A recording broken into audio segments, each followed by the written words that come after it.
લાંચિયા અધિકારીઓની સામે રાજ્ય સરકારે લાલ આંખ કરી છે। હવે લાંચિયા અધિકારીઓની ખેર નહીં રહે, કેમ કે રાજ્ય સરકારે હવે લાલ આંખ કરી છે।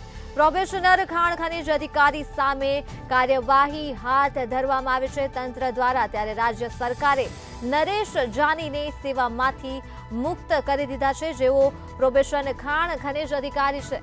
ત્યારે ખાણ ખનીજ વિભાગમાં એસીબી ટ્રેપ થઈ હતી અને ક્લાસ 1 અધિકારી તરીકે ફરજ બજાવતા હતા નરેશ જાની એસીબીની ટ્રેપમાં પકડાઈ ગયો હતો અને 30 જુલાઈના રોજ એસીબી અધિકારીની ધરપકડ પણ કરી લીધી હતી।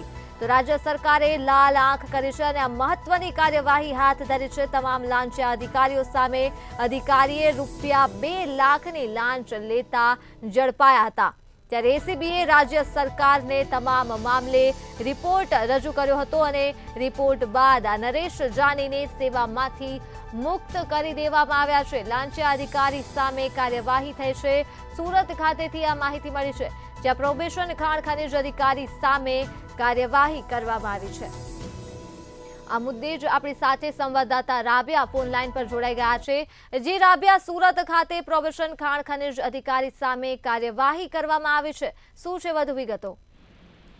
સુરતના ખાણ ખનીજ વિભાગમાં એસીબીની ટ્રેપ થઈ હતી। ખાસ કરીને લાંચિયા અધિકારીઓ છે એમની સામે હવે રાજ્ય સરકાર દ્વારા લાલ આંખ કરવામાં આવી રહી છે, જે સંદર્ભે રાજ્ય સરકારે પ્રોબેશનર ખાણ ખનીજ અધિકારી સામે કાર્યવાહી કરી છે। રાજ્ય સરકારે નરેશ જાનીને સેવામાંથી મુક્ત કરી દીધા છે।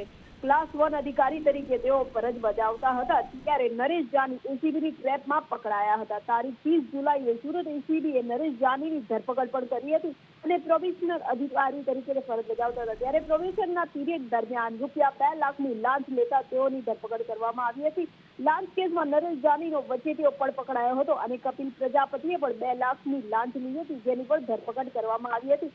હાલ એસીબીએ નરેશ જાનીના કેસનો રાજ્ય સરકારને હવાલો સોંપ્યો હતો, જે રિપોર્ટ સોંપ્યા બાદ એસીબીના રિપોર્ટના આધારે સરકારે નરેશ જાનીને સેવામાંથી મુક્ત કરી દીધા છે। એક અંશે કહી શકાય છે કે અત્યારે રાજ્ય સરકાર દ્વારા આ લાંચિયા અધિકારીઓની જે દોડ છે એ પકડવામાં આવી રહી છે અને કડકથી કડક પગલાઓ ભરવામાં આવી રહ્યા છે, જેને લઈને અન્ય લાંચિયા અધિકારીઓમાં ફફડાટ મચી જવા પામ્યો છે। જી રાબિયા, તમામ વિગતો બદલ આભાર।